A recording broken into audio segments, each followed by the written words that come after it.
Masih di Kompas Petang, Saudara, dalam pidato pembukaan konferensi tingkat tinggi G20, Presiden Joko Widodo meminta perang dihentikan.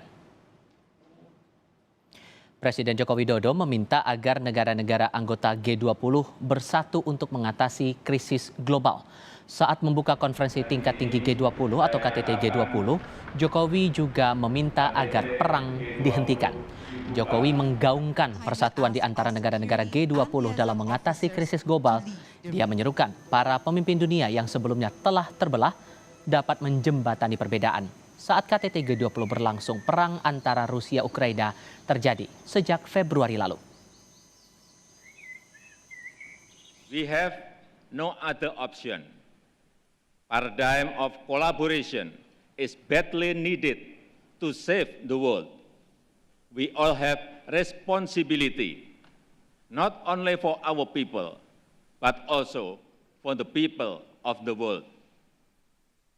Being responsible means respecting international laws and principles of the UN Charter consistently. Being responsible means creating win-win, not zero-sum situations.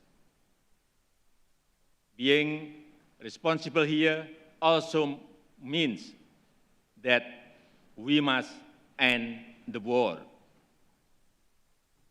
If the war does not end, it will be difficult for the world to move forward.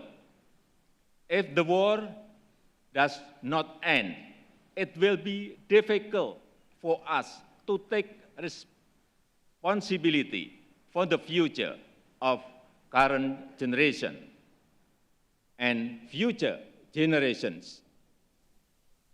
We should not divide the world into parts.